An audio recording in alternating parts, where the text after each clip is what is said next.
திருக்கையை பத்தி நான் உங்களுக்கு சொல்லணும் தேவையே கிடையாது. பெரும்பாலான சொந்தங்களுக்கு தெரியும் திருக்கை எவ்வளவு பெரிய மருத்துவ குணம் உள்ள மீனுன்னு. சாப்பிடுங்க, வாரத்துக்கு ஒரு முறை வாங்கி சாப்பிடுங்க. நல்லது. குழந்தை பெற்றவங்களுக்கும் எல்லாம் திருக்க மீன் கொடுப்பாங்க.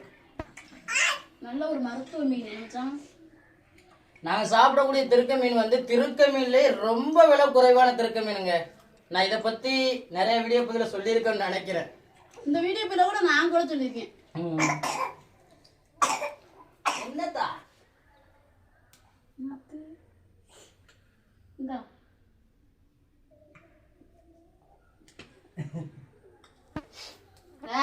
சாப்பிடுமா?